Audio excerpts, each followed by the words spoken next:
Hello everybody, आप सभी का मेरे चैनल फिजिक्स की क्लास में स्वागत है।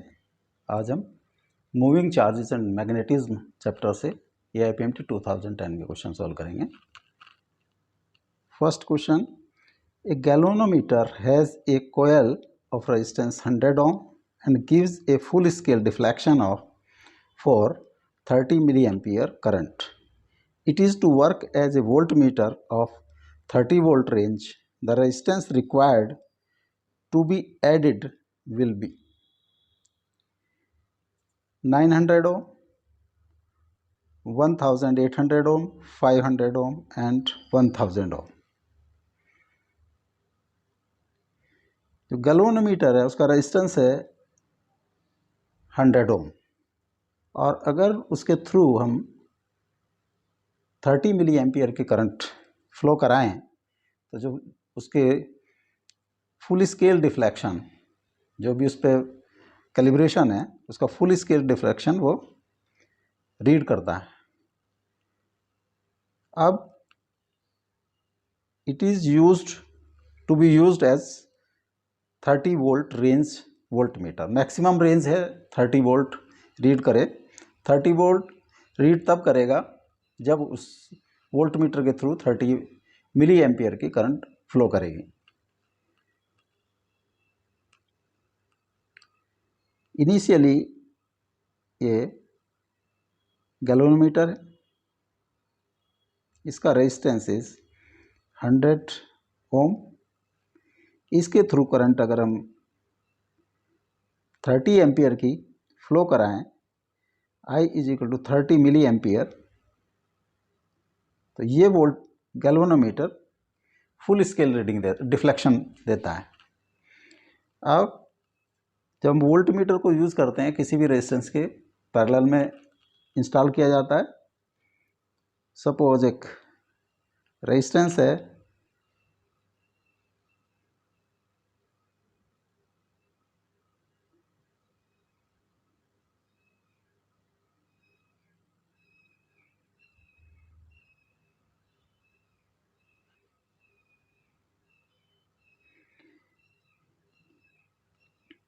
इसको हमने किसी बैटरी से कनेक्ट कर दिया.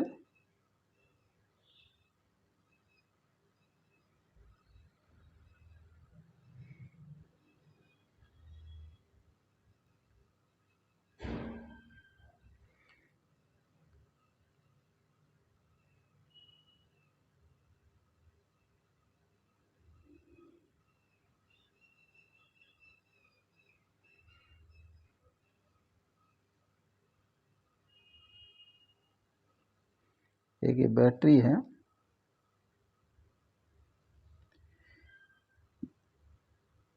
This is AB resistance, this is galvanometer,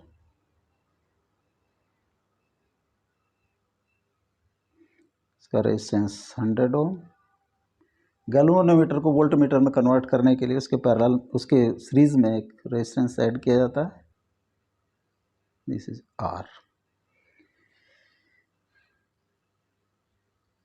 ये करंट I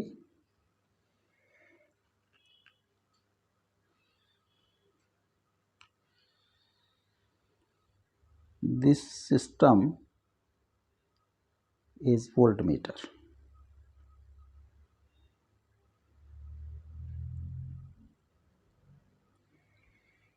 जो AB VAB अगर 30 वोल्ट होगा तो ये वोल्टमीटर फुल स्केल रीडिंग देता है. ये फुल स्केल तब होगा जब इसमें करंट जो है जब फ्लो करे, अगर I1 है that is 30 mA.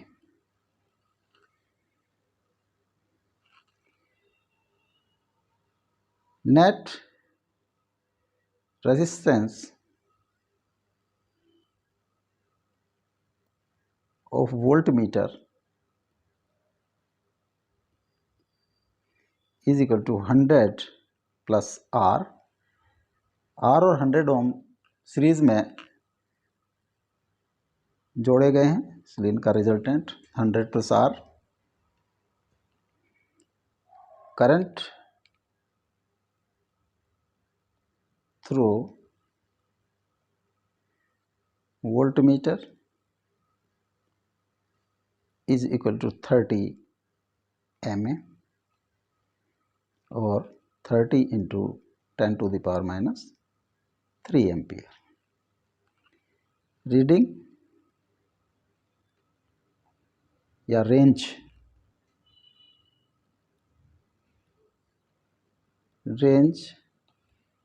of voltmeter, current 30 into 10 to the power minus 3 into total resistance. This is should be equal to 30 volt or 30 into 10 to the power minus 3, 100 plus R is equal to 30. 100 plus R is equal to 30 by 30 into 10 to the power minus 3. 30 से 30 cross हो गया, 30 की power 3 plus 3 1000 और R is equal to 1000 minus 100 is equal to 900 ohm. तो जो resistance series में जोड़ा जाएगा उसका रेजिस्टेंस, उसकी रेजिस्टेंस वैल्यू जो है 900 ओम होगी। A is correct option. Next question, a square current carrying loop is suspended in a uniform magnetic field acting in the plane of loop. If the force on one arm of the loop is F, the net force on the remaining three arms of the loop is 3F, minus F, 3F, minus 3F or F.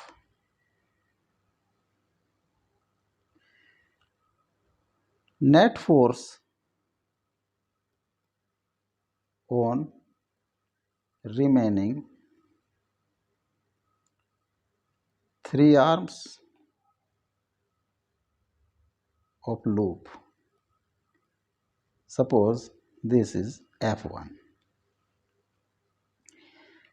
जब किसी भी loop को हम uniform magnetic field में suspend करते रखते हैं तो उस पर नेट फोर्स लूप पर resultant force is 0. So in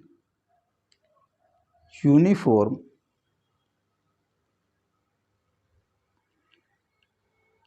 magnetic field,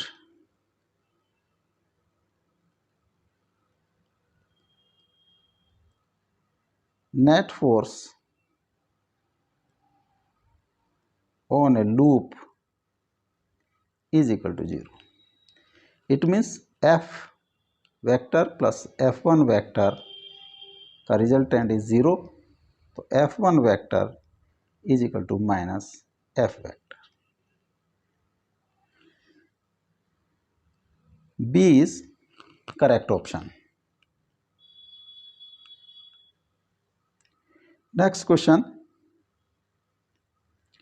a particle having a mass of 10 to the power minus 2 kg carries a charge of 5 into 10 to the power minus 8 coulomb. The particle is given an initial horizontal velocity of 10 to the power 5 meter per second in the presence of electric field and magnetic field. To keep the particle moving in a horizontal direction, it is necessary that first option, B should be perpendicular to the direction of the velocity and E should be along the direction of the velocity. Second, both B and E should be along the direction of the velocity. Both B and E are mutually perpendicular and perpendicular to direction of the velocity. B should be along the direction of velocity and E should be perpendicular to the direction of the velocity. Which of the following is possible? A 1 and 3, 3 and 4, C 2 and 3 and 2 and 4. A particle is moving in a horizontal direction. Suppose particle is moving in plus x direction and with v velocity. तो velocity का जो vector होगा v i cap.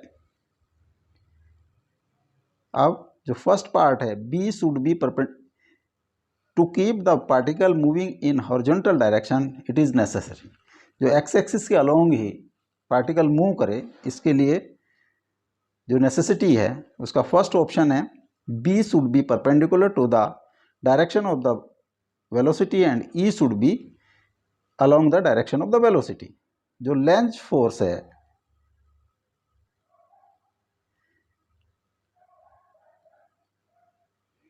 उसकी value होती है F is equal to FE plus F magnetic. ये electric force है, ये मैग्नेटिक फोर्स है. इनका जो रिजल्टेंट होगा that is net force due to magnetic field and electric field, या Q E cap plus Q V vector cross B और Q E vector plus V cross B. अगर F की value along I direction आती है तो acceleration होगा इन I direction, और अगर माइनस आती है तो अपोजिट होगा माइनस डायरेक्शन में, लेकिन उसकी वेलोसिटी हॉरिजॉन्टली होगी. इट मीन्स F का जो रिजल्टेंट है that should be in direction of x axis. अब first condition B should be perpendicular to the direction of the velocity. अब suppose Q B should be perpendicular to the direction, E should be along the direction. Suppose जो E है electric field, उसका component E है, उसका magnitude, तो इसका vector होगा E I cap plus V I cap cross B is perpendicular to the direction of the velocity of E. Suppose B है along K. Q की value आ जाती है, Q जो फोर्स होगा E I cap plus V B I cross K cap. Q E I minus VB J cap. जो resultant force है वो उसका resultant will not be in direction of I, क्योंकि दो कंपोनेंट हैं, एक I कंपोनेंट एक J कंपोनेंट. यदि इस तरह से कंडीशन B और E की डायरेक्शन होंगी तो V will not be in direction of I, hence this first is not correct. Next B and V should be along the direction of velocity. तो force net force होगी Q E cap plus V cross B. E direction is same, I cap plus V I cap into B I cap. Q E I cap plus VB I cap cross I cap. I cap cross I cap is 0, तो this part is 0. तो Q E I cap. Force is in the direction of I, यानी x axis. It means जो acceleration होगा या retardation होगा वो I की direction में होगा, और जो स्पीड होगी वो हॉरिजॉन्टली होगी. तो this condition satisfy the given condition. तो this is correct, 2 is correct. Next, B and E are mutually perpendicular and perpendicular to the direction of velocity if F is equal to Q E cap plus v cross b vector b, q suppose इसकी डायरेक्शन है E j plus v i cap into, और इसकी डायरेक्शन है के vector की, के कैप वेक्टर की ओर, तो q E j cap plus v B i cap cross k cap, q E j cap, this is minus j, तो ये कन्वर्ट हो जाए v B minus v B j cap. अब इस कंडीशन में अगर कोई कंडीशन है E is equal to VB, then this figure converts into 0, तो F is 0,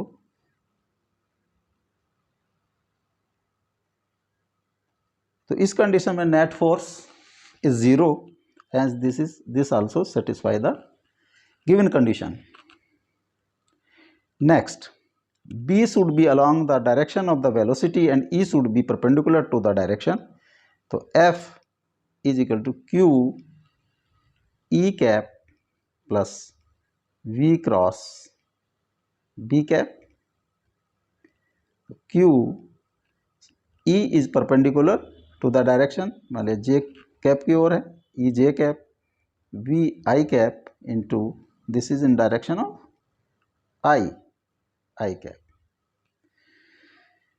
तो Q E J cap plus V B I cap cross I cap, this is 0 and this part becomes 0, तो net force होगी Q E j cap, तो resultant force जे की direction में है, it means उसका जो acceleration जो कि जे की डायरेक्शन में होगा और जो स्पीड वेलोसिटी वो हॉरिजॉन्टली एक्स एक्सिस की डायरेक्शन में नहीं होगी, it means this is not correct, not satisfy the condition.